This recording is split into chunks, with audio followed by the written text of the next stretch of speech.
Everyone, welcome back in my channel. आप इस channel treasure world पर ना ही सिर्फ इंग्लिश सीखते हैं बल्कि जीवन की सीख भी सीखते हैं। तो अगर आप इस चैनल पर न्यू हैं, मेरी वीडियो को पहली बार वॉच कर रहे हैं तो मेरे चैनल ट्रेजर वर्ल्ड को सब्सक्राइब ज़रूर करें और जो बेल का आइकन दिख रहा है उसे भी प्रेस कर दें ताकि मैं जब भी वीडियो अपलोड करूं तो इसका नोटिफिकेशन आप तक पहुंच जाए। और अगर आप मुझे फेसबुक पर वॉच कर रहे हैं तो फॉलो करना ना भूलें। तो आज की स्टोरी में आप एडवांस लेवल के वोकैब्युलरीज विथ हिंदी मीनिंग जानेंगे।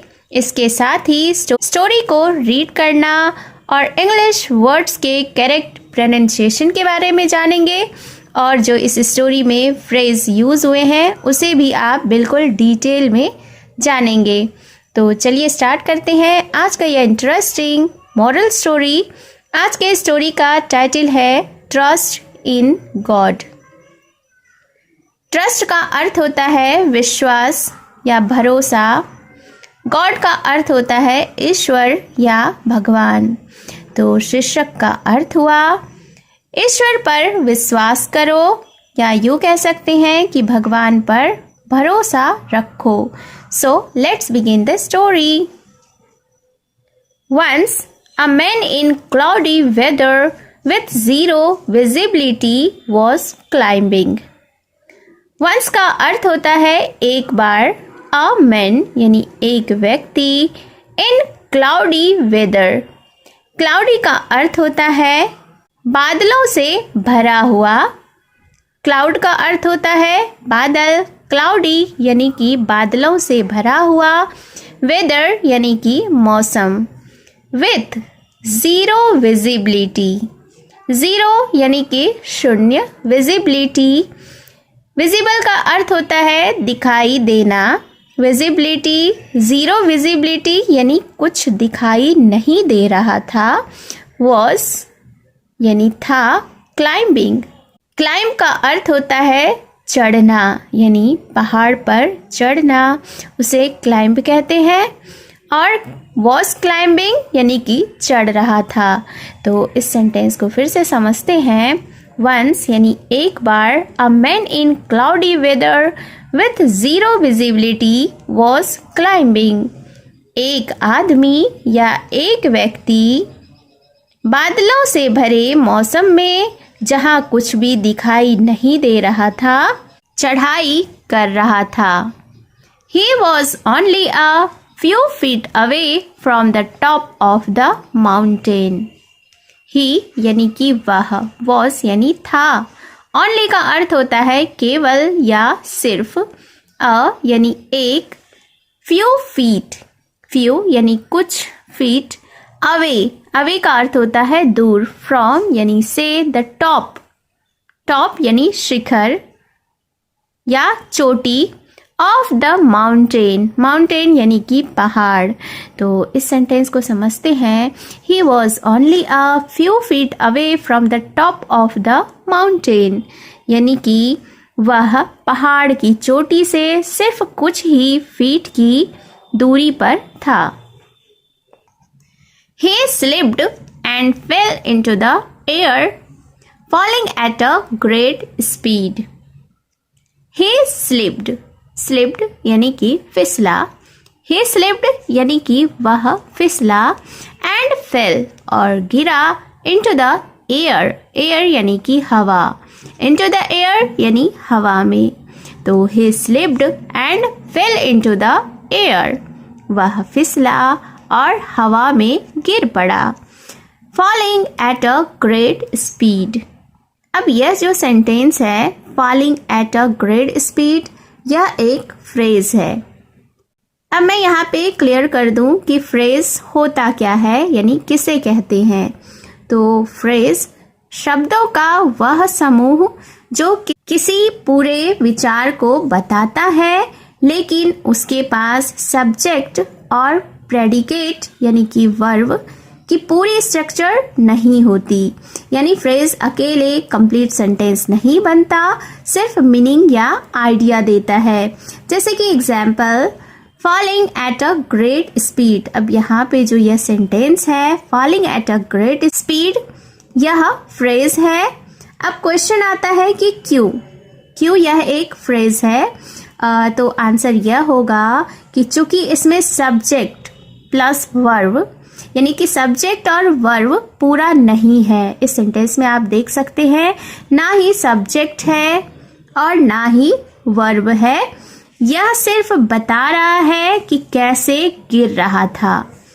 तो सेकेंड नंबर हम लोग एग्जाम्पल के साथ समझते हैं कि अगर हम इसे कंप्लीट सेंटेंस बनाएंगे तो यह इस प्रकार बनेगा, He was falling at a great speed, जिसमें कि he सब्जेक्ट कहलाएगा और वर्ब was falling, यहाँ पे was falling वर्ब मौजूद होंगे।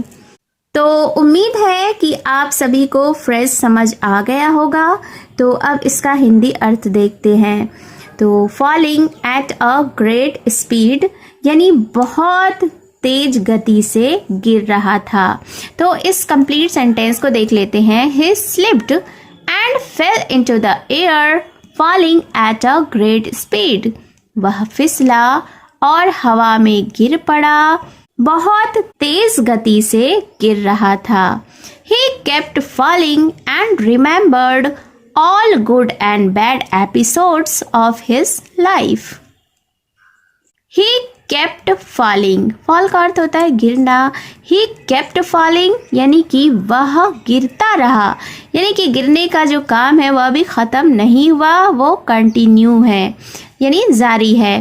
तो he kept falling यानी वह गिरता रहा, एंड और remembered यानी कि याद किया, all good, all यानी सभी, good यानी कि अच्छे, एंड bad और बुरे, एपिसोड्स यानी पलों को, ऑफ हिज लाइफ उसके जीवन का। तो इस सेंटेंस को फिर से समझते हैं। He kept falling and remembered all good and bad episodes of his life, यानी कि वह गिरता रहा और अपने जीवन के सभी अच्छे और बुरे पलों को याद किया। While falling, he was thinking how close death was getting। While का अर्थ होता है दौरान। While falling यानी गिरने के दौरान, he was thinking, think का अर्थ होता है सोचना। He was thinking यानी वह सोच रहा था, how close, how यानी कितना, चूँकि how का जो मीनिंग है वह कैसे होता है, बट यहाँ पे इसका मीनिंग हम कितने से भी कर सकते हैं। चूँकि यहाँ पे एक बात और क्लियर कर दूँ कि बहुत सारे ऐसे इंग्लिश वर्ड्स होते हैं जिसका मीनिंग भी सेम होता है, प्रोनाउंसिएशन भी सेम होता है, स्पेलिंग भी सेम होते हैं, लेकिन वह जो वर्ड है उसका अर्थ सेंटेंस के हिसाब से बदल जाता है। तो यहाँ पे हाउ का मीनिंग कितना भी कर सकते हैं और कैसे भी कर सकते हैं।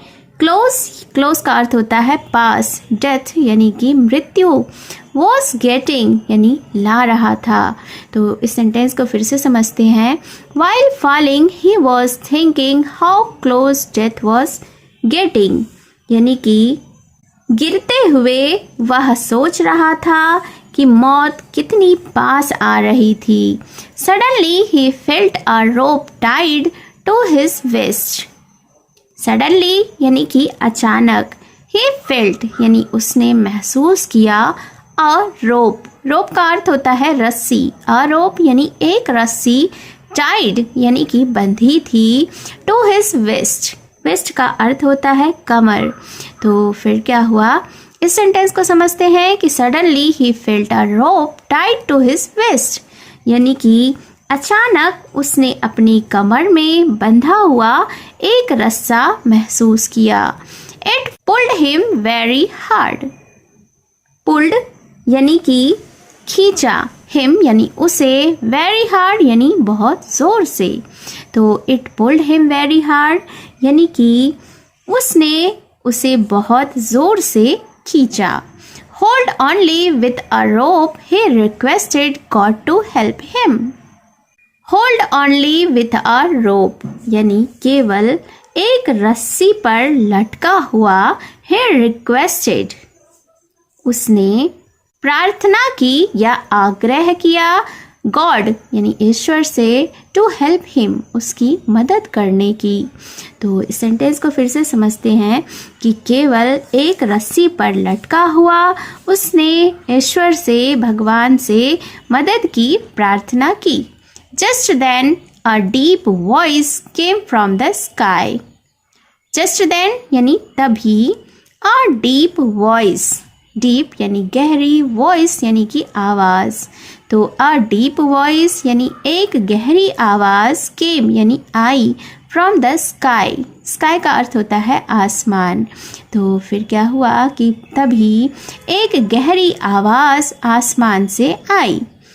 What do you want me to do?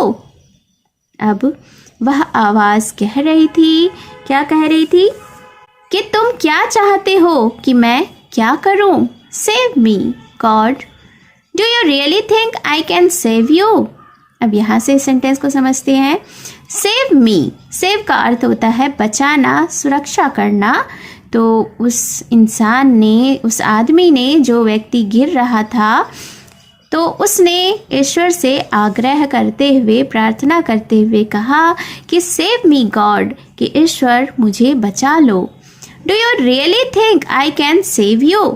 अब ईश्वर ने जवाब दिया, do you really think, really यानी वास्तव में या सच में, थिंक यानी कि सोचना। तो ईश्वर ने आवाज़ देते हुए कहा कि do you really think I can save you, कि क्या तुम्हें वास्तव में लगता है कि मैं तुम्हें बचा सकता हूँ? Of course I believe you can. Of course यानी कि बेशक, आई बिलीव यानी मुझे भरोसा है, मुझे विश्वास है, यू कैन यानी तुम कर सकते हो या आप कर सकते हो।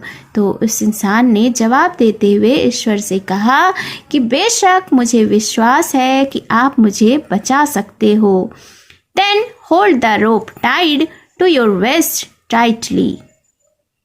देन यानी फिर या तब, होल्ड द रोप, होल्ड यानी पकड़ो, द रोप यानी रस्से को, टाइट टू योर वेस्ट जो कि तुम्हारे कमर से बंधी हुई है, टाइटली यानी मजबूती से या कसकर।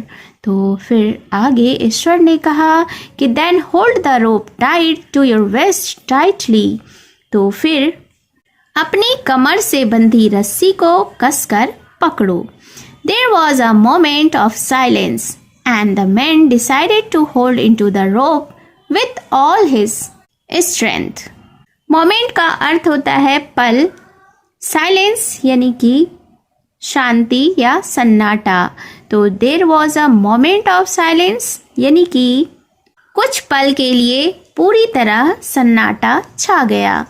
And the man decided to hold into the rope with all his strength, और आदमी ने पूरी ताकत के साथ रस्सी को पकड़े रहने का फैसला किया।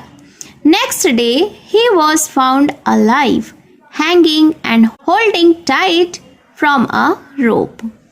अब यह सेंटेंस स्लाइटली अवेकवर्ड है, यानी थोड़ा सा अवेकवर्ड है, जो कि सही इंग्लिश नहीं है। तो मैं यहाँ पे इसका करेक्ट एक्सप्रेशन बताती हूँ। यहाँ पे देखते हैं, next day he was found alive, hanging and holding tight from a rope. ये जो यहाँ पे holding tight from a rope है, यहाँ पे थोड़ा सा सुधार की ज़रूरत है। यहाँ पे होगा होल्डिंग टाइटली टू अ रोप। तो इस सेंटेंस को हम लोग फिर से एक बार समझ लेते हैं कि next day he was found alive, hanging and holding tightly to a rope, यानी कि अगले दिन वह जीवित पाया गया, रस्सी को कसकर पकड़े हुए हवा में लटका हुआ। He was only 1 foot away from the ground. Ground यानी कि ज़मीन, अवे का अर्थ होता है दूर। तो फिर क्या इस सेंटेंस को समझते हैं कि he was only 1 foot away from the ground, यानी कि वह जमीन से केवल 1 फुट की दूरी पर था। Moral of the story is always keep faith in God. Always का अर्थ होता है हमेशा, फेथ यानी कि विश्वास या भरोसा, कीप यानी कि रखो, इन गॉड यानी ईश्वर में या भगवान में। तो इस स्टोरी का यह मॉरल है, यह नीति है कि हमेशा भगवान में विश्वास रखो या हमेशा ईश्वर पर भरोसा बनाए रखें। तो यह कहानी, यह स्टोरी हमें यह सिखाती है कि जीवन में चाहे कितनी भी मुश्किलें क्यों ना आए, हमें हमेशा ईश्वर पर विश्वास रखना चाहिए। कभी कभी परिस्थितियाँ डरावनी और असंभव लग सकती हैं, लेकिन अगर हम ईश्वर पर भरोसा रखें और उनके निर्देशों का पालन करें तो हम सुरक्षित और सही मार्ग पर पहुंच सकते हैं। भरोसा और धैर्य ही हमारी सबसे बड़ी ताकत है। तो आज की स्टोरी आपको कैसी लगी कमेंट बॉक्स में ज़रूर बताएं, और मैंने जो फ्रेज बताए थे क्या आपको समझ आई यह भी ज़रूर बताएं। और आज का क्वेश्चन यह है कि इस स्टोरी में जो फ्रेज यूज़ हुए हैं वह कौन सा फ्रेज था, आप कमेंट करके मुझे बता सकते हैं। तो ऐसे ही इंटरेस्टिंग इन्फॉर्मेटिव वीडियोस के लिए मेरे चैनल को सब्सक्राइब कर लें, बेल का आइकन भी हिट कर दें, और अगर आप मुझे फेसबुक पर सुन रहे हैं तो फॉलो ज़रूर करें। तो मिलती हूँ मैं फिर से एक न्यू इंटरेस्टिंग मोरल स्टोरी के साथ। Thank you for watching.